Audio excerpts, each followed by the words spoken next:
Hello friends, hopefully आप सभी लोग अच्छे होंगे। लास्ट वीडियो में हमने आइलर्स थ्योरम और उसका एप्लीकेशन देखा। उसी तरीके से ये लास्ट थ्योरम है। इसके बाद फिर हम लीनियर कॉन्ग्रुएंस इक्वेशंस की बात करेंगे।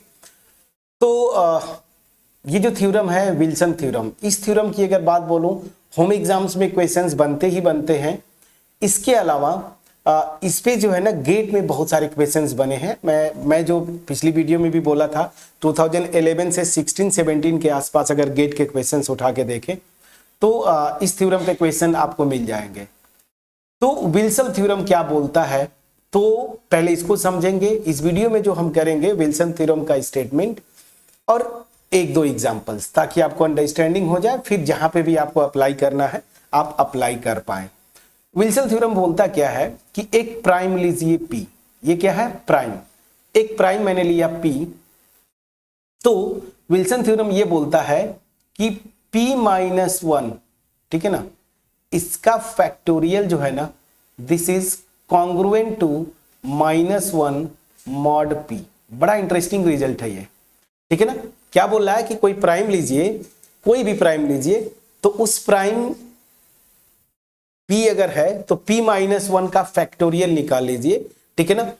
वो जो होगा कॉन्ग्रुएंट होता है -1 मॉडुलो P। अब यहां पे जैसा कि मैंने आपको बोला कि इसका मतलब ये होता है कि अगर P-1 के फैक्टोरियल को अगर मैं इस प्राइम P से डिवाइड करूं तो रिमाइंडर मेरा क्या आएगा? -1 आएगा, ठीक है ना। अब आप बोलेंगे कि सर निगेटिव नंबर प्राइम, तो ठीक है, कोई इशू नहीं। तो ये एक्चुअल स्टेटमेंट है, इसको दूसरे तरीके से भी आप लिख सकते हैं कि जब रिमाइंडर निगेटिव आता है तो याद करिए पॉजिटिव कैसे बनाते हैं। मैंने जब जेडन जो ग्रुप मैंने बताया था ना, ये रेजिड्यू क्लासेस मॉडुलो n वाला, तो वहां पे भी मैंने बताया था कि जब रिमाइंडर निगेटिव आ जाए उसको हम पॉजिटिव कर सकते हैं। कैसे? ऐड कर दीजिए, जिस नंबर से डिवाइड करते हैं तो P से ऐड कर दीजिए। तो यहाँ पे जब ऐड करेंगे तो ये ऑब्वियस ही बात है, ये क्या हो जाएगा? P-1 हो जाएगा।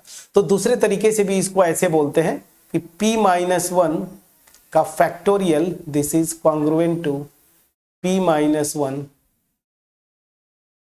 mod P। ये तो या तो ये स्टेटमेंट लिख लीजिए या फिर ये समझ लीजिए। बुक्स में ये अक्सर दिखता है, ठीक है ना। कुछ बुक्स में इसी विल्सन थ्योरम को क्या करते हैं कि ये जो P है वो डिवाइड करता है P-1 फैक्टोरियल +1, इसको डिवाइड करता है। तो मतलब वही है ना, अगर ये इसके कॉन्ग्रुएंट है, हम लोग क्या सीखे थे? A is congruent to B mod n। तो डिफिनीशन के हिसाब से कब? If and only if n divides A - B। तो ऑब्वियस सी बात है, अगर ये इसके कॉन्ग्रुएंट है तो P डिवाइड करेगा P-1 का फैक्टोरियल और माइनस ये, तो माइनस माइनस प्लस हो जाएगा 1। तो या तो ऐसे लिखें या फिर इस तरह से लिखें, दोनों का मीनिंग सेम है। सब कुछ बता पाया मैं?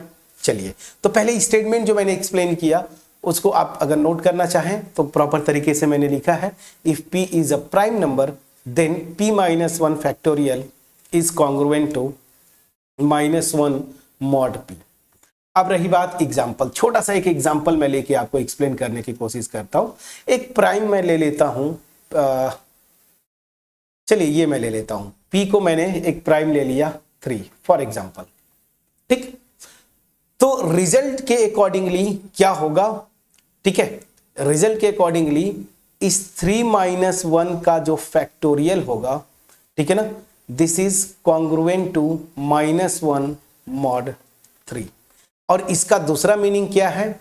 दूसरा मीनिंग ये है कि ये जो 3 जो डिवाइड करेगा, अभी जस्ट मैंने बताया था P-1 फैक्टोरियल, और ये इसको इधर मतलब माइनस करेंगे तो +1, इसको डिवाइड करेगा। या इसका दूसरे तरीके से मैं ये भी बोल सकता हूं ना, और मैंने ये भी बोला था कि P-1 रिमाइंडर निगेटिव नहीं चाहते हैं आप, तो कॉन्ग्रुएंट यहाँ पे P ऐड कर देते तो P-1 mod P, ये भी मैंने बोला था। तो चलिए, तो विल्सन थ्योरम ये गारंटी देता है कि अगर ये है, दैट मींस क्या हुआ कि 3-1 फैक्टोरियल, ठीक है, this will be congruent to 3 को यहां पे ऐड करेंगे तो 2 mod 3, ठीक। अब इसका मीनिंग क्या है? इसको ये विल्सन थ्योरम बोलता है। अब इसका दूसरा मीनिंग क्या है कि ये जो 3-1 फैक्टोरियल है, इसको अगर 3 से डिवाइड करूंगा तो मेरा रिमाइंडर जो है वो क्या आएगा, 2 आएगा। चलिए इसको वेरीफाई कर लेते हैं, तो वेरीफाई कर लीजिए, वेरीफाई करिए। 3 - 1 फैक्टोरियल मतलब 2 फैक्टोरियल, यही होगा ना 2 फैक्टोरियल। 2 फैक्टोरियल की वैल्यू क्या होगी, 2 × 1 कितना आ गया, 2। अब इस 2 को अगर मैं 3 से डिवाइड करूंगा, ठीक है ना, 2 को 3 से डिवाइड करूंगा तो आपको 2 3 से छोटा है तो रिमाइंडर मेरा 2 ही आएगा। देखिए वेरीफाइड हो गया, हो गया। या दूसरा जो तरीका मैं बता रहा था कि दिस माइनस दिस को ये डिवाइड करेगा, ये मैं बोला था ना कि इसको जो है p जो है डिवाइड करेगा, उसको भी आप देख सकते हैं। 3 ऑफकोर्स डिवाइड करेगा दिस 2 फैक्टोरियल की वैल्यू 2 माइनस ये जो रिमाइंडर आप लिख रहे हैं 2, ये मेरा 0 हो गया, इसको डिवाइड करा। तो दोनों तरीके से आप वेरीफाई कर सकते हैं, ठीक है। चलिए, तो ये विल्सन थ्योरम समझ में आ रहा है। अब एक और एग्जांपल थोड़ा सा आते हैं।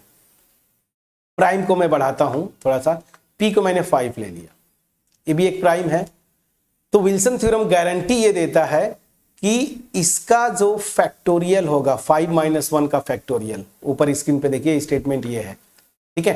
तो ये कॉन्ग्रुएंट होगा किसके, -1, ठीक है, मॉड 5। और इसी को आप दूसरे तरीके से लिख सकते हैं, 5 फैक्टोरियल मतलब 5 - 1 फैक्टोरियल मतलब 4 फैक्टोरियल इज कॉन्ग्रुएंट टू, ये निगेटिव नहीं चाहते आप पॉजिटिव चाहते हैं तो -1 में 5 को ऐड करेंगे तो 4 आ जाएगा, ठीक है। तो ये गारंटी देता है। दैट मीन्स क्या हुआ कि अगर 4 फैक्टोरियल को मैं 5 से डिवाइड करूंगा तो रिमाइंडर मेरा कितना आएगा, 4 आएगा, ठीक है। चलिए इसको भी वेरीफाई कर लेते हैं। तो इसको वेरीफाई करिए। 4 फैक्टोरियल की वैल्यू कितनी आती है आपको पता है, कितनी आती है, 24। इसको जरा 5 से डिवाइड करिए, 4 टाइम्स जाएगा, रिमाइंडर देखिए मेरा कितना आ रहा है, 4। एग्जैक्टली वेरीफाइड है। मैं समझा पाया। तो विल्सन थ्योरम या तो डायरेक्ट आपको कैसे आएगा, होम एग्जाम्स की बात करें तो आपको आएगा कि आप विल्सन थ्योरम का स्टेटमेंट और एक एग्जांपल दे दीजिए, तो आप ऐसे कर ले जाएंगे। या गेट में अच्छे अच्छे क्वेश्चंस पड़े हुए हैं, वहां से आप प्रैक्टिस कर सकते हैं। या फिर आपको इसका जो स्टेटमेंट दूसरे तरीके से देगा रिमाइंडर फॉर्म में, वो भी मैं उस पर भी एक एग्जाम्पल करवा देता हूं। एग्जाम्पल मैं यहां पे कर रहा हूं, find the remainder when 6 factorial is divided by 7। जैसे एक आसान भी और ठीक ठाक क्वेश्चन ऐसा आ गया। तो देखिए तीनों थ्योरम जो हमने किया, फर्मेट थ्योरम, आइलर थ्योरम और विल्सन थ्योरम, इन तीनों में कॉन्ग्रुएंट रिलेशन था, मतलब रिमाइंडर की बात हम कर सकते हैं। बट इनका अलग अलग जो एप्लीकेशन, जैसे आइलर थ्योरम का मैंने एप्लीकेशन बताया, यूनिट डिजिट वाले या लास्ट 2 डिजिट क्या होगा कोई एक्सप्रेशन दे के पूछता है। फॉर्मेट थ्योरम डायरेक्ट आप उसको लगा सकते हैं रिमाइंडर। यहाँ पे भी देखिए रिमाइंडर के क्वेश्चंस बन रहा है, तो रिमाइंडर के क्वेश्चन में ये तीनों थ्योरम्स लग सकते हैं। लेकिन आपने जो स्टेटमेंट अलग अलग देखा है ना, जैसे फॉर्मेट थ्योरम में एक प्राइम हुआ करता था, याद करिए। आइलर थ्योरम में प्राइम की जरूरत नहीं थी, एक नेचुरल नंबर और एक इंटीजर, लेकिन वो रिलेटिवली को प्राइम्स हो तो फिर वहां पे स्टेटमेंट था। और यहाँ पे क्या है कि जो प्राइम है, कोई भी प्राइम ले रहा हूं, -1 का फैक्टोरियल यहाँ पे स्टेटमेंट में है, तो जहां फैक्टोरियल आ जाए मतलब विल्सन थ्योरम लग रहा है। ये मैं आपको एक तरीका, एक ट्रिक बता देता हूं कि जब भी कुछ नंबर दे और नंबर फैक्टोरियल में हो, ठीक है ना, और किसी प्राइम से डिवाइड करवाए, तो आप समझ जाइए कि विल्सन थ्योरम हम लगा रहे हैं। एनीवेज, जैसे एक आसान सा क्वेश्चन, प्राइम बड़ा ले सकता है, डजंट मैटर। अब आपसे पूछ रहा है कि रिमाइंडर बताओ कि जब 6 फैक्टोरियल को मैं डिवाइड करूंगा 7 से, तो आपको कुछ नहीं करना। जहां 6 फैक्टोरियल आ गया, प्राइम को आप ले लीजिए, प्राइम 7 है, तो यहां से विल्सन थ्योरम आप लगा देंगे। So by Wilson theorem, by Wilson theorem. Wilson theorem से क्या होगा कि 7 - 1 factorial, this will be congruent to, आप यहां चाहे तो -1 रख दीजिए, कोई दिक्कत नहीं है, -1 mod 7। लेकिन जब -1 रखेंगे निगेटिव में तो रिमाइंडर आता नहीं, 7 ऐड कर दीजिए यहीं पे, तो इसको मैं 6 कर देता हूं। या तो मैं -1 करूं या 6 करूं, सेम है। अब तो आप समझ गए होंगे। तो दिस, तो यहां से क्या आ गया, देखिए 6 factorial is congruent to 6 mod 7। तो दैट मीन्स क्या हो गया कि जब मैं 7 से 6 फैक्टोरियल को डिवाइड करूंगा तो मेरा आंसर क्या आएगा, रिमाइंडर यही आएगा ना 6। तो मेरा रिमाइंडर क्या आ गया, रिमाइंडर विल बी 6। प्लीज बोलिएगा, आपका आंसर हो गया। ठीक है, और इसको अगर फर्दर वेरीफाई करना चाहते हैं तो आप वेरीफाई कर सकते हैं कि जो मैं बोल रहा हूं सही है क्या। 6 फैक्टोरियल की वैल्यू 720 होता है, अगर मैं सही हूं। 5 फैक्टोरियल की वैल्यू 120, ठीक है 720 होता है। इसको 7 से डिवाइड करके देखिए क्या रिमाइंडर एग्जैक्टली 6 आ रहा है क्या। तो 7 1 जा 7, ये तो गया, ठीक है 2 उतारेंगे, ठीक है 20 कर दिया, ठीक है, और 2, ये देखिए रिमाइंडर 6 आ गया।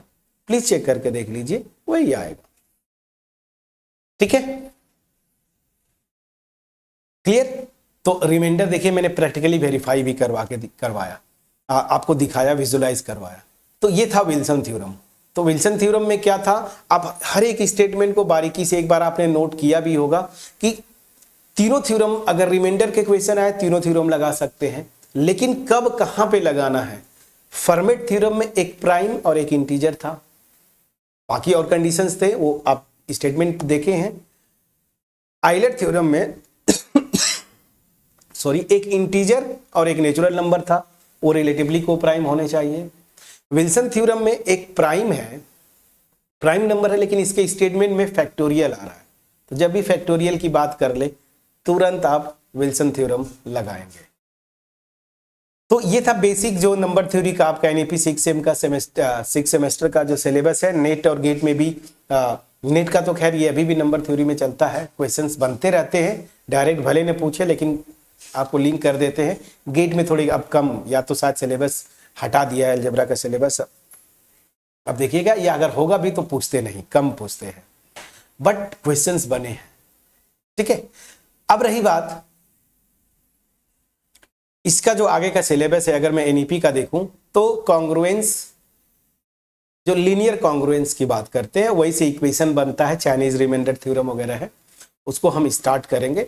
ठीक है, तो अगर वीडियो अच्छी लगे कमेंट सेक्शन में आप कमेंट जरूर ड्रॉप करेंगे, और अगर आपको लगता है कि नहीं कंटिन्यू करना चाहिए, ठीक है, क्योंकि आप कमेंट नहीं करते। मैंने जितनी वीडियो जो अपलोड करता हूं, आप जब तक आप कम्युनिकेट नहीं करेंगे, आप चाहते हैं कि नहीं कि इसको कंटिन्यू करें, या फिर मैं दूसरी अब सोच रहा हूँ मास्टर लेवल का जो सिलेबस है फंक्शनल वगैरह थोड़ा सा उसको कर दूं। तो अगर आप चाहेंगे, आप बोलेंगे कमेंट सेक्शन में, कमेंट ड्रॉप करेंगे तो मैं इसके आगे कंटिन्यू करूंगा। ठीक है ना, कॉन्ग्रुएंस जो इक्वेशंस आते हैं, लीनियर कॉन्ग्रुएंसेस, चाइनीज रिमाइंडर थ्योरम वगैरह वहाँ पे सिलेबस में, तो क्वाड्रेटिक कॉन्ग्रुएंसेस भी है। तो अगर आपका कमेंट आया तो मैं कंटिन्यू करूंगा, अदरवाइज फिर जो है मैं फंक्शनल कर देते, फिर जब आप पढ़ेंगे, जब जरूरत पड़ेगा आप कमेंट करेंगे, समय निकाल के मैं तब भी कर दूंगा। तो चलिए मिलते हैं नेक्स्ट वीडियो में, तब तक अपना ख्याल रखें। Thank you so much friends. But याद रखिए आपका अप्रिसिएशन ही हमें मोटिवेट करता है इस तरह की क्वालिटी कंटेंट आपके पास डिलीवर करने के लिए। चैनल को जरूर सब्सक्राइब करें, कमेंट सेक्शन में कम्युनिकेट करें हमसे, वीडियो को लाइक करें अगर अच्छी लगती है वीडियो, ठीक है, फ्रेंड्स के साथ शेयर करें।